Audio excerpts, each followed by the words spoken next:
নতুন কাহিনী, গল্পে গাথা মঞ্চুরি,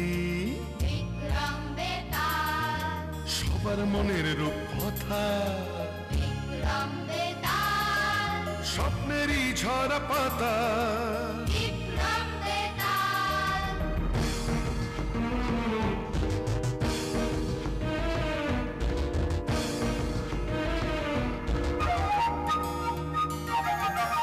জীবনের মোড়কে গল্প হাজার, নীল লাল সাদা কালো রঙের বাহার, কল্পনায় রূপকথায় মিলে একাকার, তাই নিয়ে আসছে পর্দায় এবার বিক্রম বেতাল, বিক্রম বেতাল, বিক্রম বেতাল, বিক্রম বেতাল।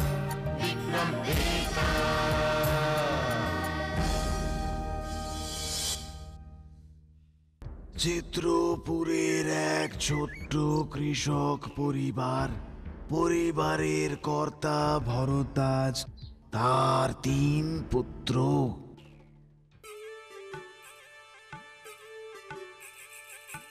সহদেব,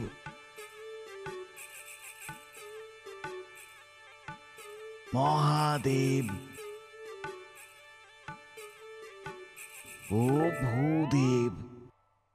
ছোটবেলায় মা হারা সন্তানদের অতি কষ্টে বড় করে। সে চায় না তার পুত্রেরা আর তার মতো এই চাষার জীবন ভোগ করুক। তাই একদিন সে তার পুত্রদের ডেকে বলল, বাবারা, আমি চাই না আমার মতো অশিক্ষিত হয়ে থাক তোরা। এই চাষার জীবন বড় কষ্টের। তোরা লেখাপড়া শেখ, মানুষের মতো মানুষ হ। তাই আমি ঠিক করেছি আগামীকালই তোদের গুরুগৃহে শিক্ষার জন্য পাঠাবো। সেখানে থেকে মন দিয়ে শিক্ষা অর্জন করিস বাবারা। যা যা যা যা, সব গোছগাছ করে নে, কাল ভোরেই তোদের বেরোতে হবে। আচ্ছা বাবা, ঠিক আছে।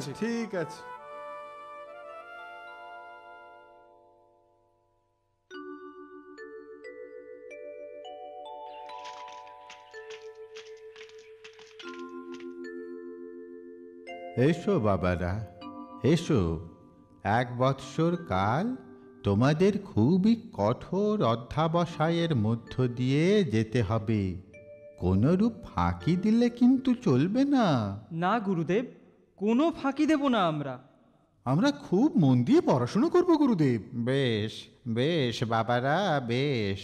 তারপর দীর্ঘ 1 বছর ধরে চলল গুরুগৃহে 3 ভাইয়ের শিক্ষা গ্রহণের পালা। শিক্ষা সমাপ্তির পর প্রণাম গুরুদেব। এসো এসো বাবারা, আজ তোমাদের শিক্ষা সমাপ্ত হয়েছে। এবার তোমরা পিতার কাছে ফিরতে পারো। তাকে তার কাজে সাহায্য করো, সংসারের দায়িত্ব নিও।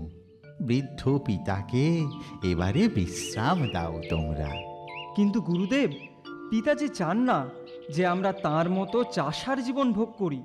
তিনি চান আমরা শিক্ষা দীক্ষা অর্জন করে ব্যবসা বাণিজ্য করি, চাষাবাদ নয়। কিন্তু ব্যবসা বাণিজ্যে তো অর্থের প্রয়োজন। তা কি আছে তোমাদের? আমরা সামান্য চাষার ছেলে গুরুদেব, অত অর্থ কোথায় পাবো? তা তো ঠিকই। দাঁড়াও তবে, এই নাও, এই একটি করে মুদ্রা তোমরা সঙ্গে রাখো। কি হবে এতে গুরুদেব? শোনো, পথে চলতে চলতে যদি কারো মুদ্রা হাত থেকে মাটিতে পড়ে যায়, তবে যেখানে পড়বে সেই স্থানটা ভালো করে খুঁজে দেখো। যদি কিছু পাও। আচ্ছা গুরুদেব, এবার তবে আমরা আসি। গুরুর কাছ থেকে 3 ভাই 3 মুদ্রা পেয়ে বাড়ির উদ্দেশ্যে রওনা দিল। পথ চলতে চলতে হঠাৎ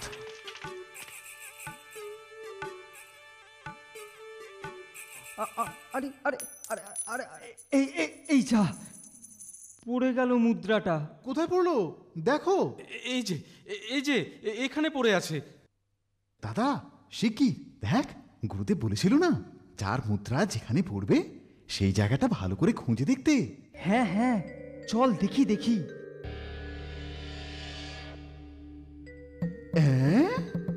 এ কি, এ তো একটা সিন্ধুক। দাদা দাদা খুলে দেখো তো এতে কি আছে। হ্যাঁ হ্যাঁ হ্যাঁ, এই দাঁড়া দাঁড়া। কি কি আশ্চর্য, এ তো রূপোর মুদ্রা। জন্মে দেখিনি এত মুদ্রা। সারা জীবন আর কোনো দুঃখ রইল না। যা বলেছো, চলো চলো এগোই, দেখি এবার আমাদের মুদ্রায় কি পাই। না না না না না না, আমি আর কোথাও যাব না। যা পেয়েছি এতে আমার সারা জীবন চলার পক্ষে যথেষ্ট।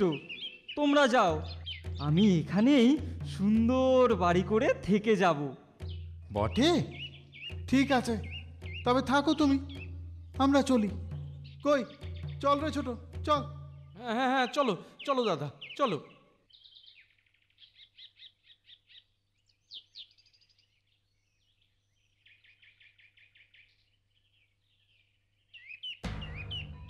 আরে এই যা যা পড়ে গেল।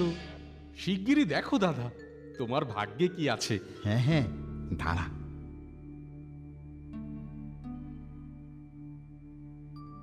আরে ওটা কি, এ কি রে, এই যে একটা ঘোড়া। উপরে তোলো দাদা, দেখো ওতে কি আছে। আরে কি আশ্চর্য, কত মোহর। এক ঘোড়া মোর। আমরা ধনী হয়ে গেলুম রে ভাই, আমরা ধনী হয়ে গেলুম। চলো চলো চলো, এবার ওই ঘোড়াটাকে নিয়ে আমরা বাড়ি ফিরি। না না না না, আর বাড়ি ফেরা কেন, এখানেই আমরা দুজনে থেকে যাই। বরং একটা মস্ত প্রাসাদ গড়ে এখানে আমরা থাকবো, আর গ্রামে ফিরতে হবে না। না না না, তা হয় না দাদা। বাড়িতে বৃদ্ধ বাবা একা রয়েছেন, অপেক্ষা করছেন আমাদের জন্য। তাকে একা ফেলে এভাবে। তবে তুই যা, আমি আর যাবো না। যাবে না? বেশ, তবে তুমি থাকো এখানে, আমি যাই। অর্থ পেয়ে দাদারা যে যার মতো থেকে গেল। আমার ভাগ্যে আর কিছুই জুটবে না। দূর ছাই, ফেলে দিই এটা। আরে নিশ্চয়ই কিছু ব্যাপার আছে, দেখি তো ওই জায়গাটা খুঁজে। ধুর, কিছুই তো নেই। আচ্ছা, আর একটু খুঁড়ে দেখি তো কি পাই। আরে এটা কি, এই যে একটা রত্ন। এই একটা রত্ন দিয়ে কি হবে?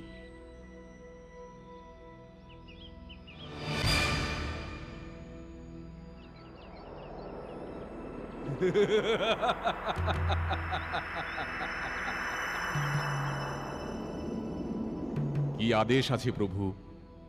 আমি আবার প্রভু হলাম কবে থেকে? এই দেখো, আমায় ছেড়ে দাও, আমায় যেতে দাও।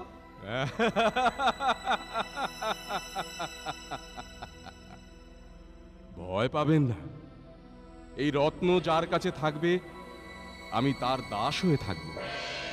এখন এটা আপনার কাছে, তাই আমি আপনার দাস। আপনি যা বলবেন আমি তাই করব। বটে, তবে এখনই আমায় এখান থেকে দূরে কোথাও নিয়ে চলো। যথাজ্ঞা প্রভু।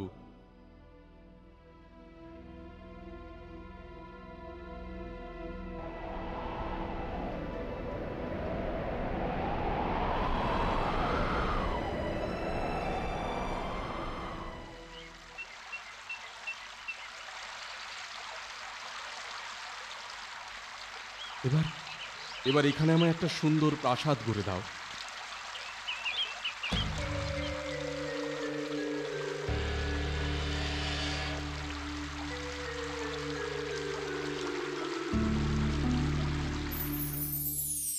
বাবা, কি সুন্দর! এমন প্রাসাদ আমি জীবনে দেখিনি। আগে আপনার আহার ও শয়নের সুব্যবস্থা করা হয়েছে। আহার করে একটু বিশ্রাম নিন। অ্যাঁ? আহ, আচ্ছা আচ্ছা, ঠিক আছে।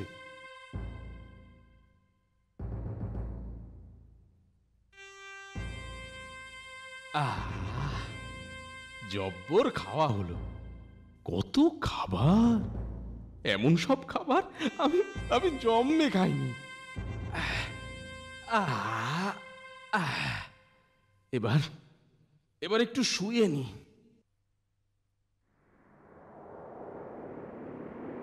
আর কি আদেশ আছে হুজুর?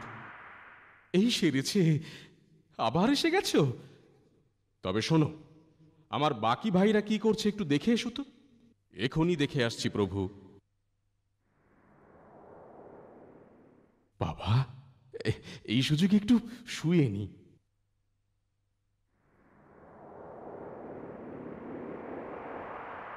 প্রভু, ওরে বাবা, চলে এলে? প্রভু, আমি দেখে এলাম আপনার ভাইরা সুখে শান্তিতে সংসার করছে। সুখে শান্তিতে সংসার করছে? শোনো, আমিও তবে সংসার করব। খোঁজ করো জগতের সব থেকে সুন্দরী কে আছে, তাকেই আমি বিয়ে করব। যথা আজ্ঞা প্রভু।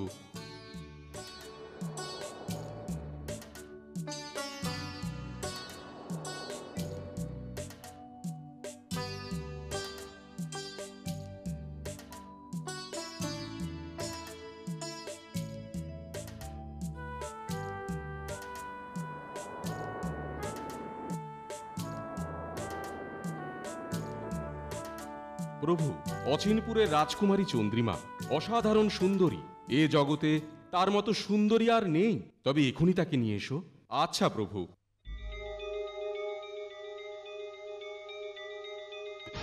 কে তুমি?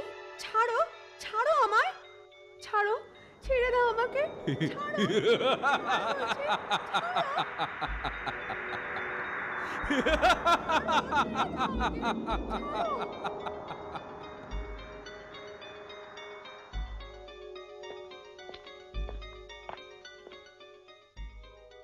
আসুন রাজকুমারী।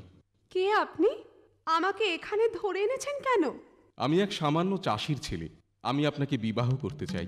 কিন্তু পিতার অনুমতি ছাড়া তো আমি আপনাকে বিবাহ করতে পারবো না। আপনি আমায় ছেড়ে দিন। পিতার অনুমতি নিয়েই আমি ফিরে আসব। ঠিক আছে, আপনি তবে আসুন।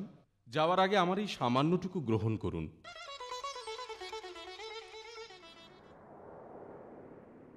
শোনো, রাজকুমারীকে এখনই প্রাসাদে পৌঁছে দিয়ে এসো। আমি আগামীকাল পর্যন্ত আপনার জন্য অপেক্ষা করব। ঠিক আছে, আমি তবে আসি। হ্যাঁ, কি বলছিস মা? দৈত্য এসে তোকে নিয়ে গেল? রাজকুমারী নিশ্চয়ই কোনো স্বপ্ন দেখেছেন। স্বপ্নই যদি হবে, তবে এই বহুমূল্য হার এলো থেকে? তাই তো, এই হার এলো কোত্থেকে মা? এই হার ওই ব্যক্তি আমায় দিয়েছেন বাবা। হ্যাঁ, এত মূল্যবান হার? এত মূল্যবান হার যে উপহার হিসেবে দিতে পারে, তার রাজ্যে তার মানে ধন সম্পদের অভাব নেই? তবে তো মহা সমস্যা।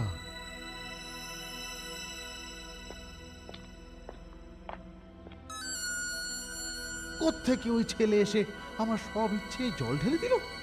না না না, কিছুতেই না। এত দিনের স্বাদ আমার এইভাবে কিছুতেই ছেড়ে দিলে চলবে না। একটা মতলব আমায় আঁটতেই হবে। মহারাজ, বলো বলো মহামন্ত্রী। মহারাজ, আমি বলি কি, আপনি একবার ওই ব্যক্তিকে ডেকে পাঠান। বলুন আপনি দেখতে চান আপনার একমাত্র কন্যার উপযুক্ত কিনা সে। আমি কালই ডেকে পাঠাবো তাকে।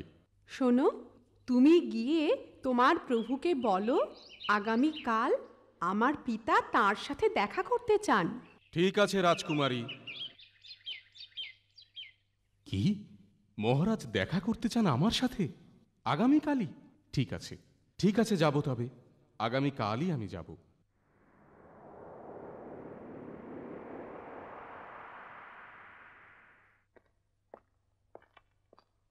প্রণাম মহারাজ।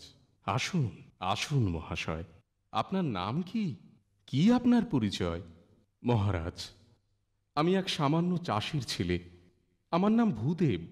সামান্য চাষির ছেলে? তবে তুমি তো আমার কন্যাকে কিছুই দিতে পারবে না। বিবাহ করার আশা করো কি করে তাকে? মহারাজ, মহারাজ, রাজকুমারী যা চান আমি চোখের পলকে তা করে দিতে পারি। তাই নাকি? তবে শোনো, রাজকুমারীর আশা উত্তরের ওই পাহাড়ের স্থানে পাহাড়ের পরিবর্তে এক অপূর্ব সুন্দর প্রাসাদ হবে তার। এখনই এনে দাও সেটা। ঠিক আছে মহারাজ, আমি এখনই উত্তরের পাহাড়ের স্থানে প্রাসাদ এনে দিচ্ছি।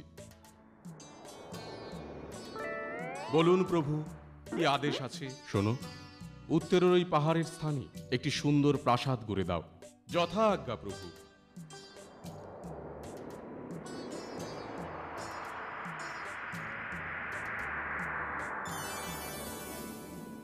হ্যাঁ, এ কি করে সম্ভব? এত এত দ্রুত? আমার এই রত্নের মধ্যেই ওই দৈত্য আছে। ওই দৈত্যকে আমি যা বলবো ও তাই চোখের পলকে করে দেবে। আচ্ছা, তবে এই কথা। আচ্ছা মহাশয়, ওই দৈত্য কি শুধু তোমার কথাই শুনবে? না না না না, এই রত্ন যার কাছে থাকবে দৈত্য শুধু তার কথাই শুনবে। বাহ বাহ বাহ বাহ বাহ বাহ, কই দেখি দেখি, দাও আমায় দেখি দৈত্য আমার কথা শোনে কিনা। এই নিন। হ্যাঁ হ্যাঁ, দাও।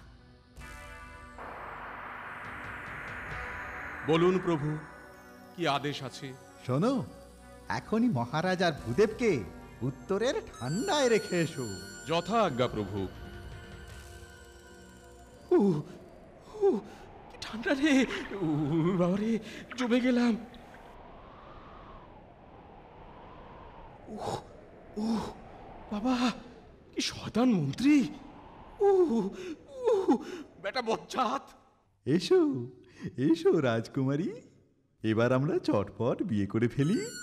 তারপর অচিনপুরের সিংহাসনে বসবো আমি, আর তুমি রাজ রানী হয়ে থাকবে। মহামন্ত্রী, কি বলছেন আপনি? আমার পিতা কোথায়? আপনার পিতা আর ওই চাষির ছেলে এখন উত্তরের ঠান্ডায় পৌঁছে গেছে। কি করে গেল তারা? কেন গেল সেখানে? আমি আমি আমি পাঠিয়ে দিয়েছি রাজকুমারী। আপনি? কি করে? এই রত্নের বলে দানবকে দিয়ে পাঠিয়ে দিয়েছি রাজকুমারী। হ্যাঁ, ওই রত্ন মন্ত্রীর হাতে পড়েছে। আমায় যে করেই হোক ওটা নিতেই হবে। যাক বাবা, বাঁচা গেল। তবে আর দেরি কেন মহামন্ত্রী? এখনই বিবাহের আয়োজন করুন। হ্যাঁ, আচ্ছা আচ্ছা, ও হে, কে আছো? এখনই বিবাহের আয়োজন করো। কিন্তু মহামন্ত্রী, আমার একটা আবদার আছে। কি আবদার রাজকুমারী? ওই রত্নটা আমি একটু হাতে নিয়ে দেখতে চাই। ও, এই নাও, এই দেখো।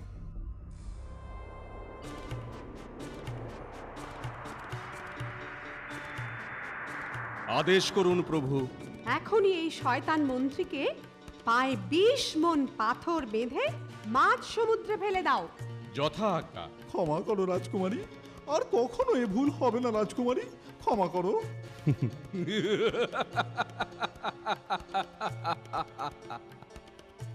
না না না না না, ছাড়ো আমায়, ছেড়ে দাও।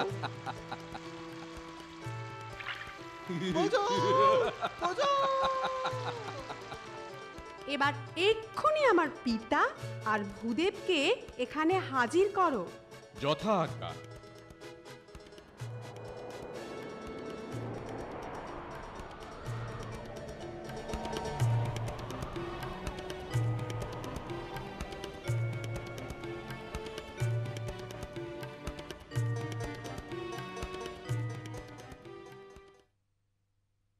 মারে, মা আমার!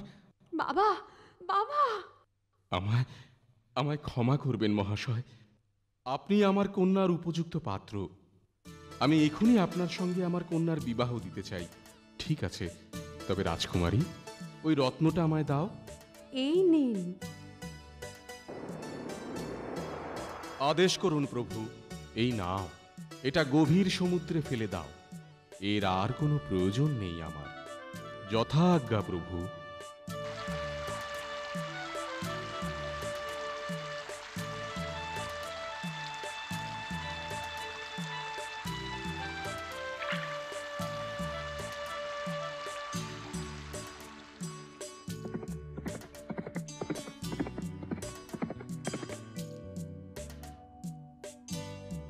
বাবা, আয় আয় বাবা আয়। এটা কিন্তু ভারী বোকামির কাজ করলো ভূদেব। রত্নটা থাকলে অনায়াসেই ভূদেব রাক্ষসকে দাস করে পৃথিবীর যাবতীয় সুখ আয়ত্ত করতে পারত। তা না করে সে উল্টে সেটা সমুদ্রে ফেলে দিতে আদেশ করলো। এটা কিন্তু ভারী বোকামি হলো মহারাজ। বেতাল, ভূদেব মোটেই বোকামির কাজ করে না, বরং সে যথার্থ বুদ্ধিমানের কাজই করেছে। ওই রত্ন সঙ্গে থাকলে ওর শক্তিকে কাজে লাগিয়ে অন্যায় লোভ বেড়ে যেত, আর ওই শক্তি কাছে থাকলে কোনো হীন কাজ করতে কেউ পিছু পা হতো না। তাই ভবিষ্যতে ওই রত্ন যাতে অন্য কারো হাতে না পড়ে, সেই জন্য সে ওটা সমুদ্রে ফেলে দেয়। মহারাজ, তুমি এবারও সঠিক উত্তর দিয়েছ, কিন্তু আবার তুমি কথা বলে ফেলেছ। তাই শর্ত অনুযায়ী আবার আমি চললাম মহারাজ, আমি চললাম।